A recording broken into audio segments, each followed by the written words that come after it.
Fala, Luciano, tudo bem? Como é que você tá? E aí, James, beleza, cara? E aí, tá animado pra hoje? Hoje o assunto é... Particularmente eu adoro. Não, eu ia falar isso agora, né? Eu percebi que você gosta não só da estética desse dia, não só da estética. Eu sei, claro, que você gosta muito mais do que a estética, né? Porque você é um existencialista, né? Você é um cara que gosta da essência das coisas, né? Mas assim, hoje a gente vai falar sobre o Natal. Sim. O Natal.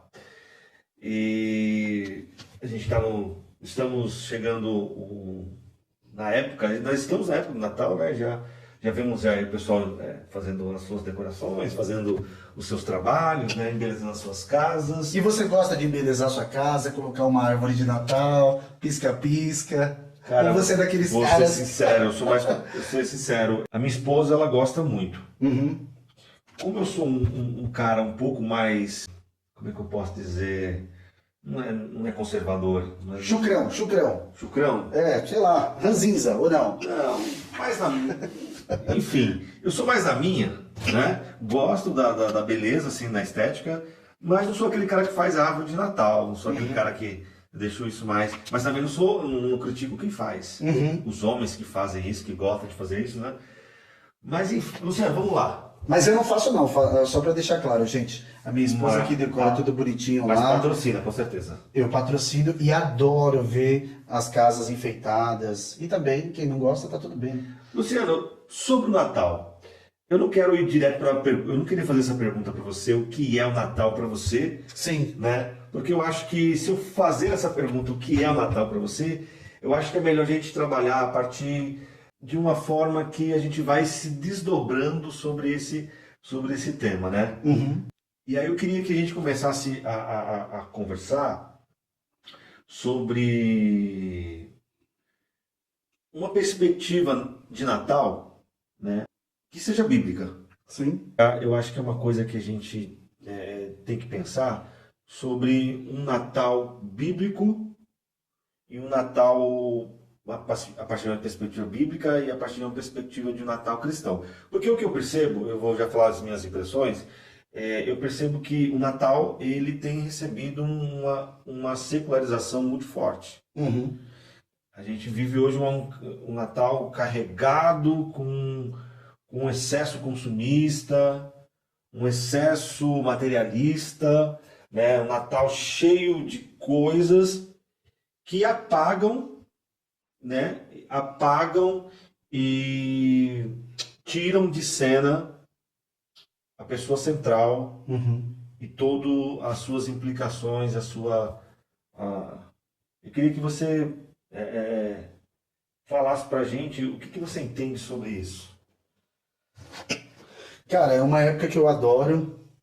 Eu gosto de falar sobre o Natal, a essência do Natal.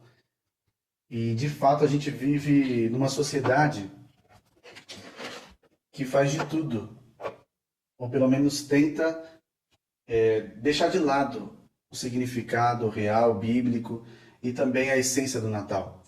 Porque se a gente for simplista aqui, o Natal é o nascimento de Jesus. Mas quais são as implicações do nascimento de Jesus, né? Então, o Natal ele traz um ponto positivo, James, diferente da Páscoa, por exemplo. A Páscoa nós temos ali a ressurreição de Jesus, e é um grupo minoritário que celebra, que reconhece a Páscoa como a ressurreição de Jesus. Ainda que seja uma época também muito comercial. Sim.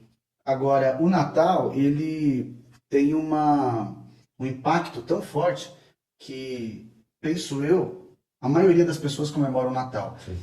Não o Natal bíblico, mas eu digo Natal secularizado, é assim que eu posso dizer, o Natal cultural. Sim. Natal cultural. Aquele Natal que as pessoas se reúnem, trocam presentes umas com as outras, tem aquela loucura de final de ano, as pessoas se encontram para ceiar e levam essa data como algo completamente normal. Vale frisar que muito provavelmente Jesus não nasceu nessa época, É importante.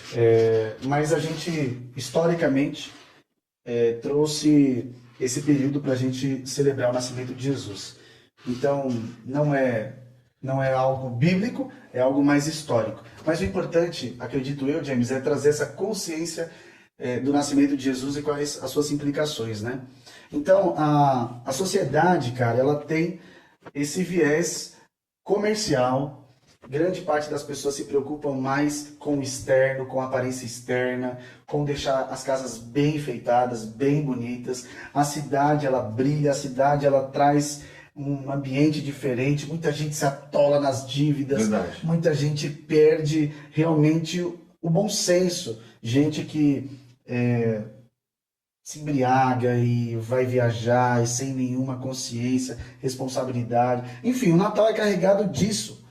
Mas a oportunidade que nós temos enquanto discípulos de Jesus é falar as implicações do nascimento de Jesus.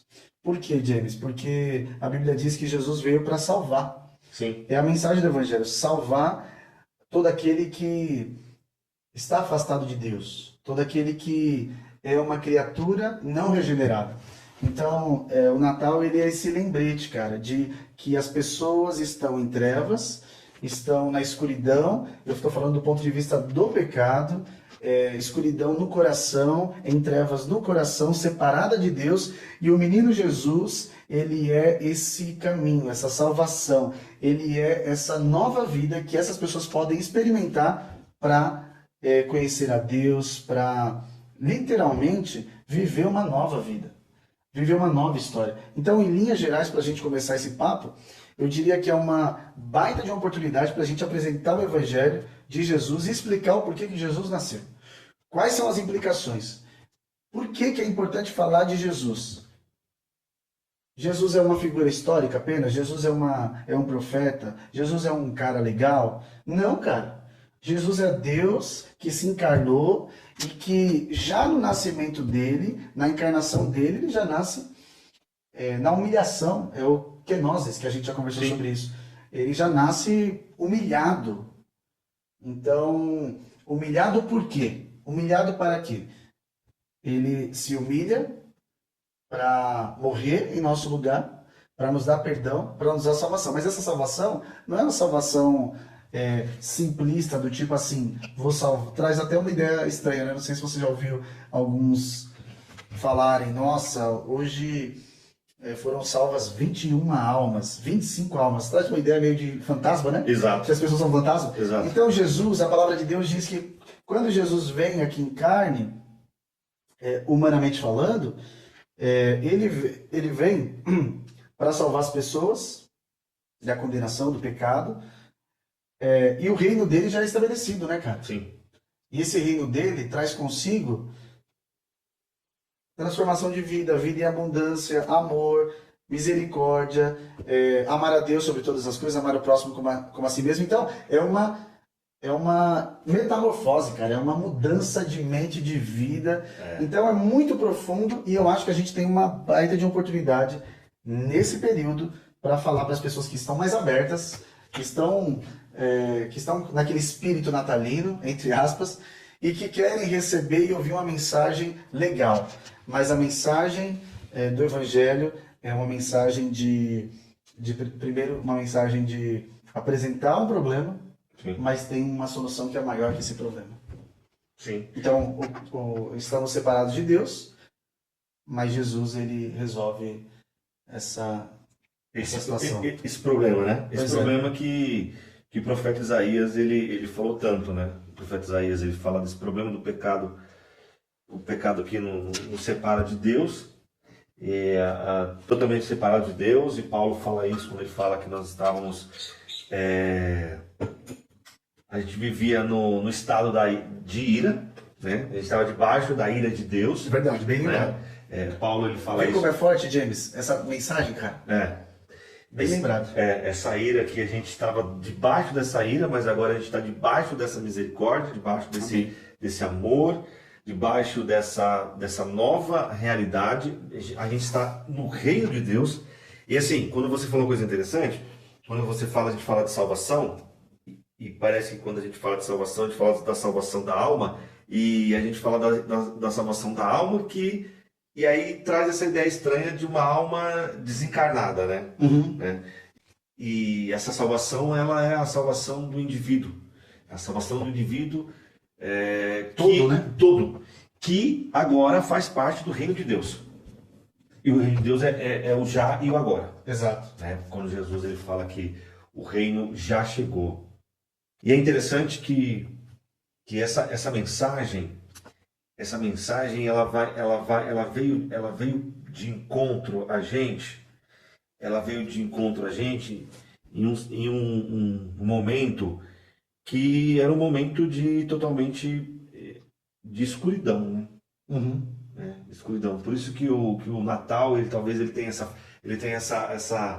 Essas luzes, né? essas luzes, Brilhos. esses brilhos, essa luz, essa estética, vamos dizer assim, essa coisa bela, que promove essa luz sobre a nossa vida. Que Isaías falou lá há muito tempo atrás, né? Que nasceu uma luz, né, para aqueles que andavam nas trevas, Pois é. que andavam na escuridão.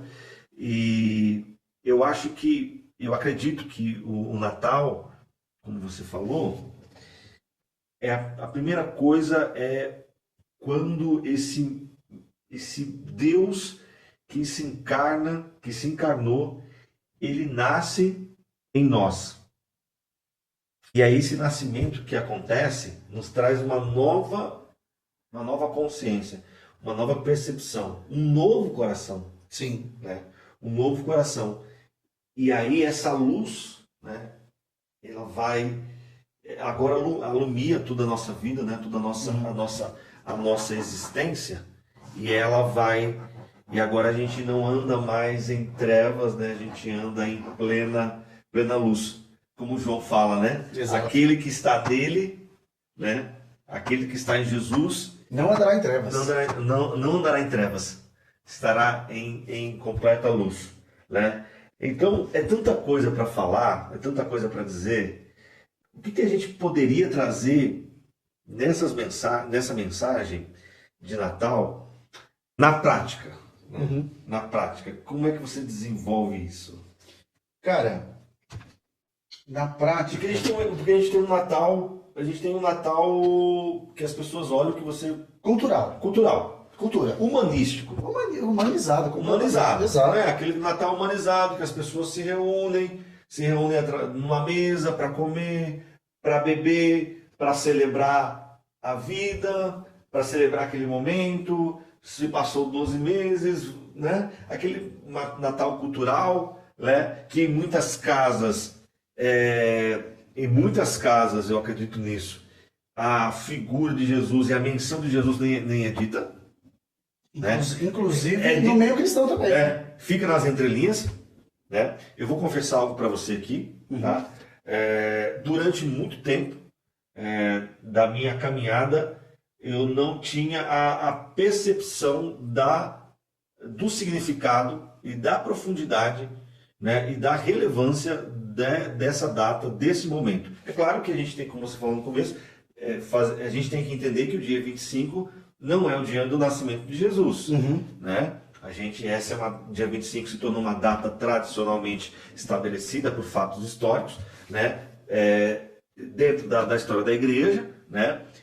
Existem algumas tradições cristãs que, por exemplo, a igreja romana cristã comemora o Natal dia 5 de janeiro, né? É uma cultura da igreja ortodoxa cristã romênica, né?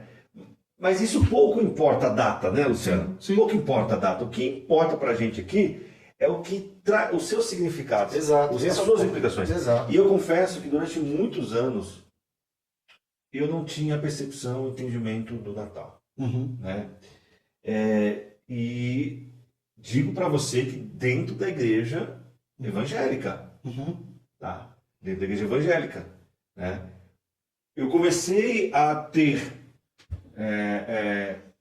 entendimento, percepção, valorização do Natal nos meus últimos anos, Uhum. né? Quando eu comecei a comecei a fazer uma releitura do Evangelho, Boa, maravilha. né? Eu confesso que eu fiz várias releituras do Evangelho, né? Tive pessoas, né, comigo que me trouxeram, e aí peraí, Natal, porque eu tava preso àquele Natal cultural. Uhum. Entendi. Aquele Natal humanizado, aquele Natal que veio da tradição da minha casa, que eu vim da tradição católica. Sim. Só que a minha mãe não é uma católica fervorosa, Sim. né? Então é aquela católica que não vai, que não frequenta a missa, que não faz Só vai na missa no sétimo dia. do sétimo dia, que eu não sei se é. E lá. Então não é aquela pessoa que pregava aquela data natalícia, né? Vamos dizer assim.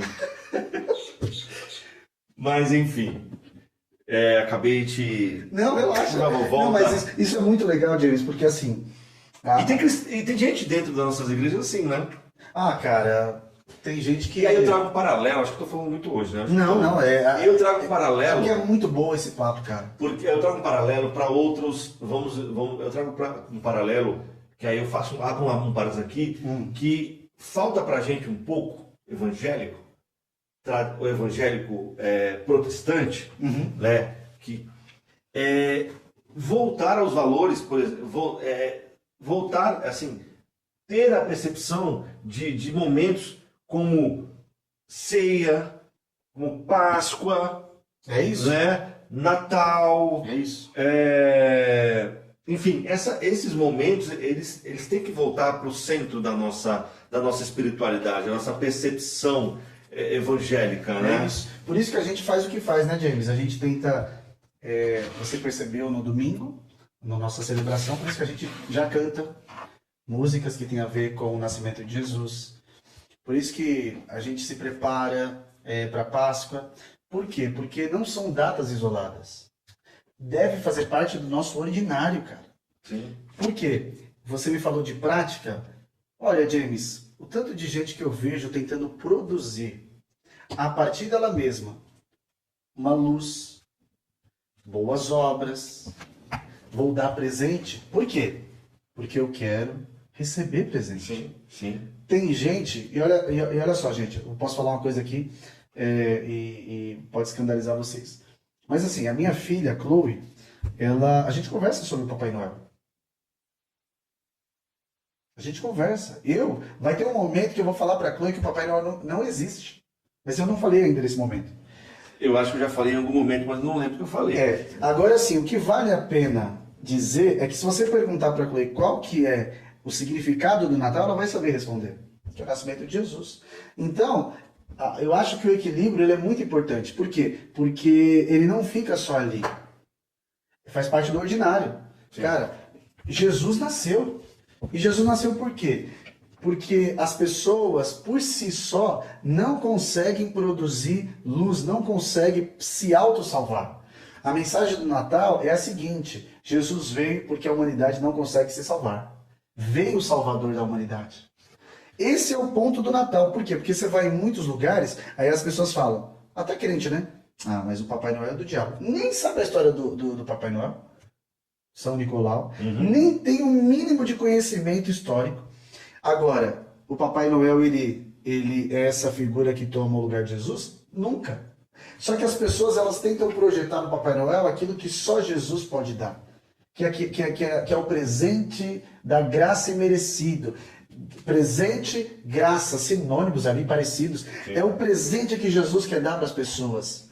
Por quê? Porque a gente pode dar o maior e o melhor, os melhores presentes para Jesus. Não se compara ao presente que Deus nos deu, o presente, Jesus. Isaías vai dizer isso, James. Um filho se nos deu. É dado. É um presente dado. Então, na prática é isso. A gente não consegue se salvar. A gente não consegue produzir luz própria. A gente não consegue acordar num dia e falar, nossa, eu agora mudei literalmente. Por quê? Porque agora é o Natal. Porque agora é isso. Porque agora é aquilo. Não tem como. Só há transformação através de Jesus. Então, o Natal quer dizer que Jesus nasceu para salvar, para transformar, para regenerar, para mudar mente e coração e para apresentar o reino de Deus, que é paz, justiça, alegria e amor do Espírito Santo. É. Então, isso que norteia. Não é uma refeição por refeição, como você falou. Não é, cara, é algo espiritual, eterno, é uma parada diferente. Agora, pegando o exemplo que você deu, por que eu gosto tanto do Natal? Porque no início você foi bem, né? Você falou que é uma época que eu adoro, que eu fico bem, é, não só por causa que eu preciso, como pastor, pregar, mas é porque eu gosto mesmo. É o seguinte, gente. ah, Antes da minha conversão, nós éramos, lá na casa dos meus pais, nós éramos em 6. E meu pai, minha mãe e eu e mais 3 irmãos.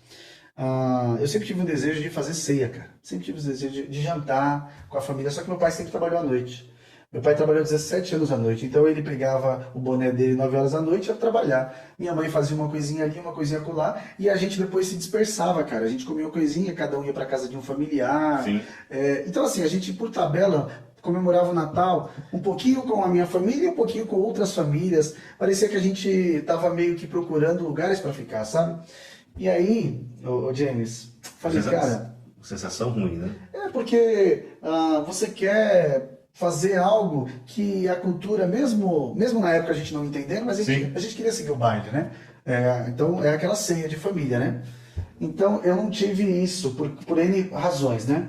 Então quando eu entrei, quando Jesus transformou meu coração, quando eu fui salvo por Jesus e eu já namorava com a Vanderlei, eu falei, cara, quando eu casar, todo Natal, nem que tenha as coisas mais simples, mas todo Natal a gente vai fazer alguma coisa juntos. Todo Natal. E a gente vai chamar as famílias, Uhum. tanto a minha como a dela, para que eles possam experimentar aquilo que sempre estava no meu coração. Mas só que o que eu ia fazer? A casa do meu pai e da minha mãe, eu, uma criança adolescente, o que eu ia fazer? Fazer uma ceia? Não tem como. Eu não conseguia produzir nada. Sim. Mas quando Jesus transformou minha vida, aí eu consegui não só ter o desejo de fazer isso quando eu fosse casar, desejo de fazer uma ceia, mas eu entendi que é muito mais profundo. Então, os valores do Natal que eu levei para minha família é essa coisa da partilha, não só do significado que é o nascimento de Jesus, mas é essa coisa de repartir, essa coisa do tipo assim, vem aqui na minha casa para você ver o que Jesus está fazendo, cara.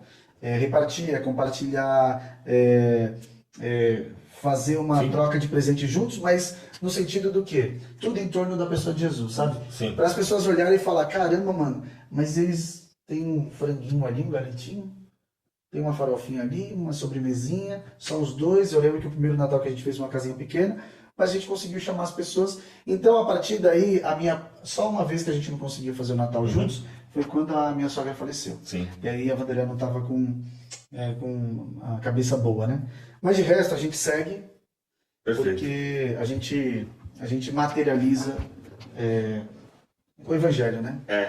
E eu acho que essa prática, né, a gente falou, quando você falou parece ser uma coisa muito subentendida, muito óbvia, não, mas quando você fala que Jesus ele nasce, ele nasce, isso implica diretamente na questão da existência de Jesus, do Jesus histórico, de fato, que existiu, Sim. né, que existiu, que andou, que se relacionou, que viveu, que ensinou, que pregou, que sentou à mesa. Exato. Eu acho que eu vejo no Evangelho inúmeros momentos de Jesus à mesa com as pessoas. Inúmeros momentos de Jesus à mesa com as pessoas. Com seus discípulos, nem se fala.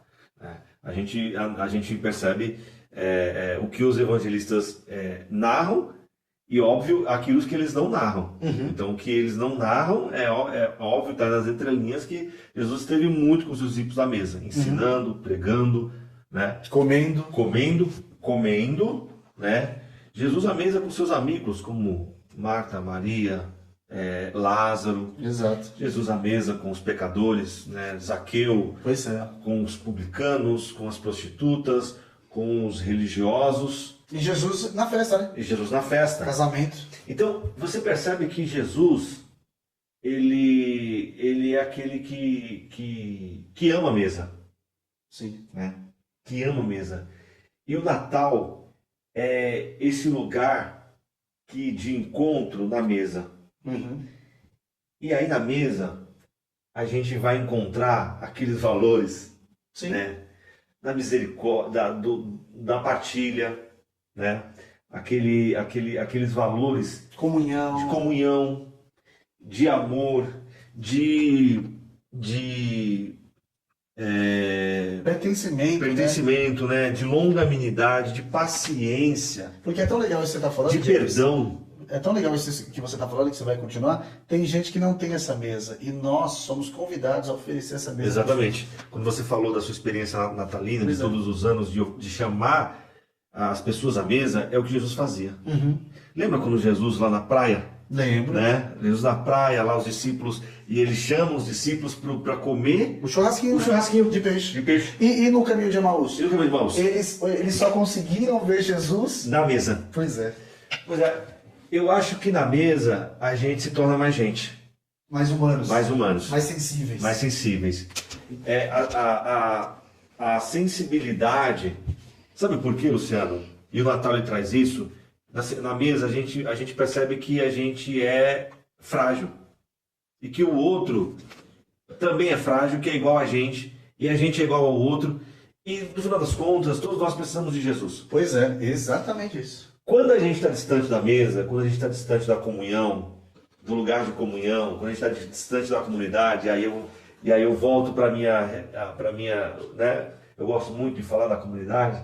Quando a gente está longe da igreja, que é esse meio de graça, que é a materialização do corpo, e longe da mesa, a gente começa a achar que a gente não precisa do outro e a gente não precisa de Jesus. Uhum.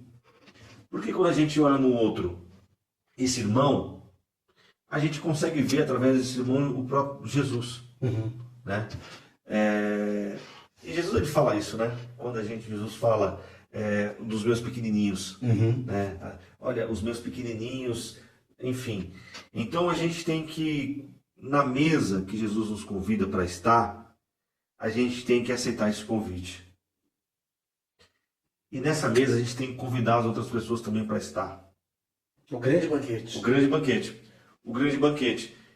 Porque o mundo... E assim, eu não falo, quando eu falo do mundo, eu falo do macro e falo do micro. Exato. Eu falo, as pessoas têm que ver a nossa conduta, Uhum. né, nessa mesa, nesse lugar de misericórdia. Como você falou, né? É na mesa que a gente vai encontrar Jesus. A gente vai encontrar Jesus na mesa, a gente vai encontrar Jesus na comunhão, na reunião. A gente vai encontrar Jesus.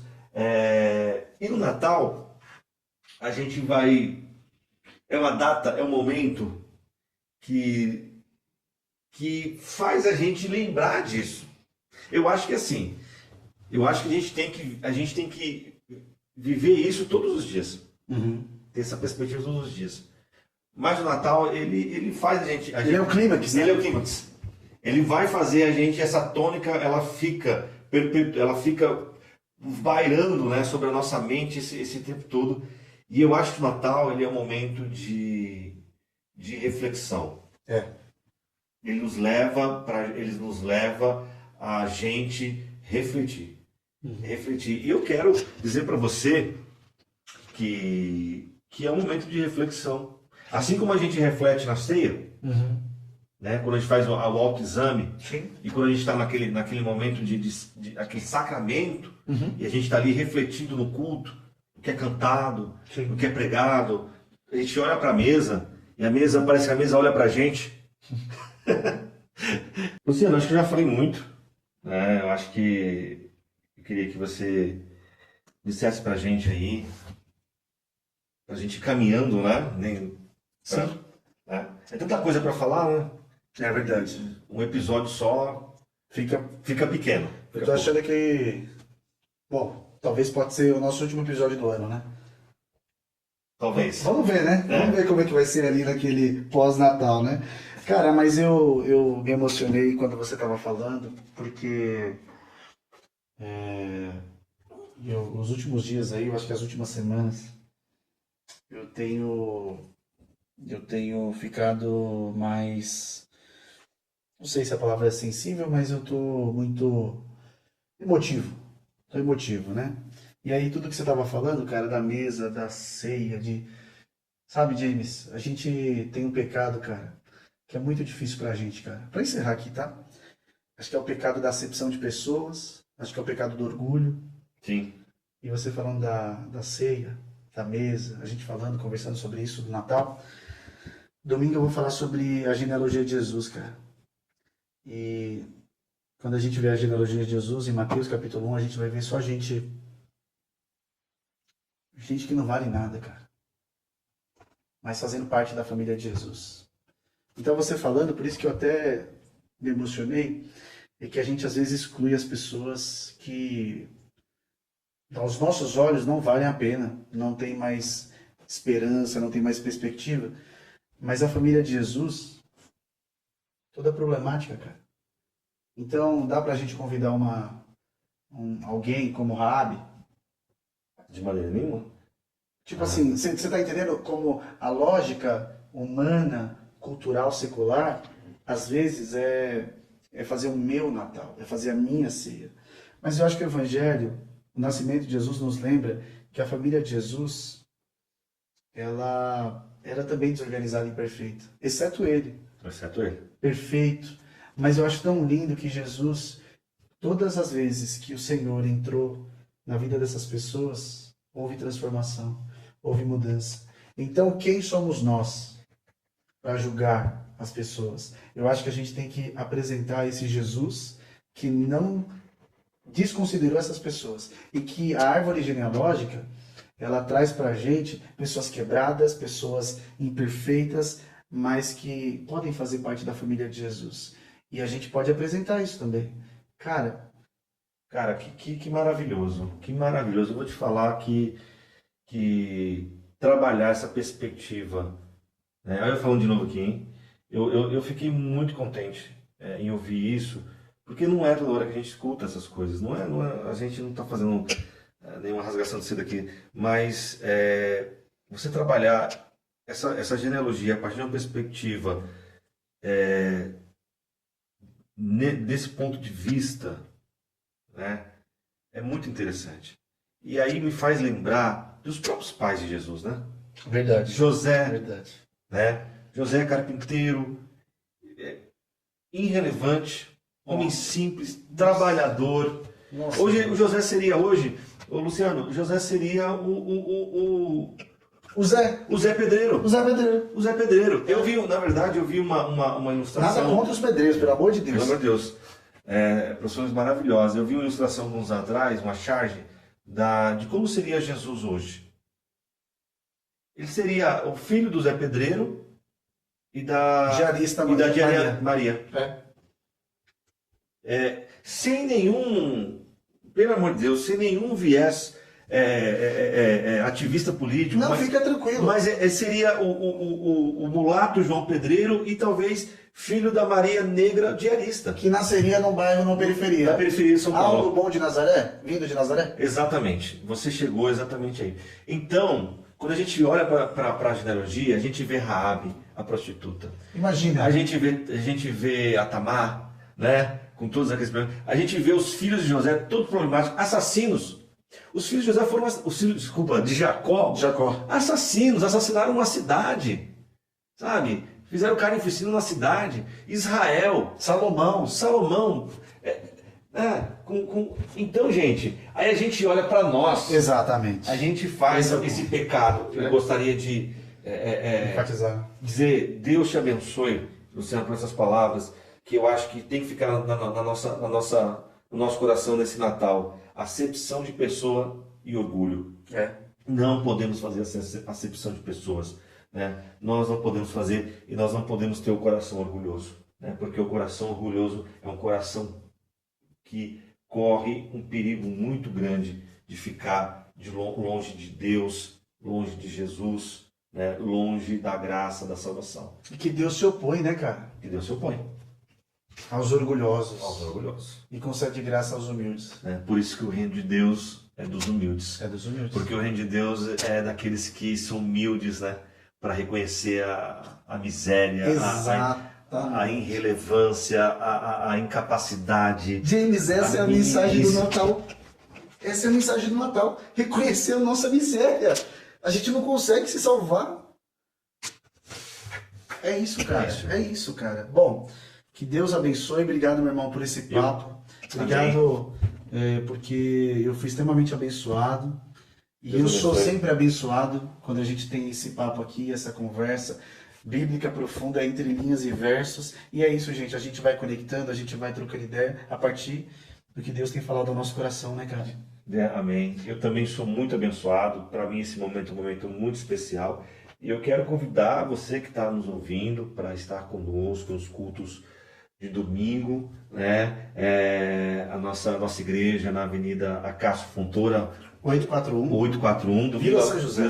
Domingo agora, nosso culto com uma palavra abençoada, e as palavras desse mês, as mensagens desse mês serão nessa tônica. Serão nessa tônica. Aqui é um spoiler do que vai acontecer no domingo. Qualquer dia a gente vai fazer um making off da nossa preparação do podcast.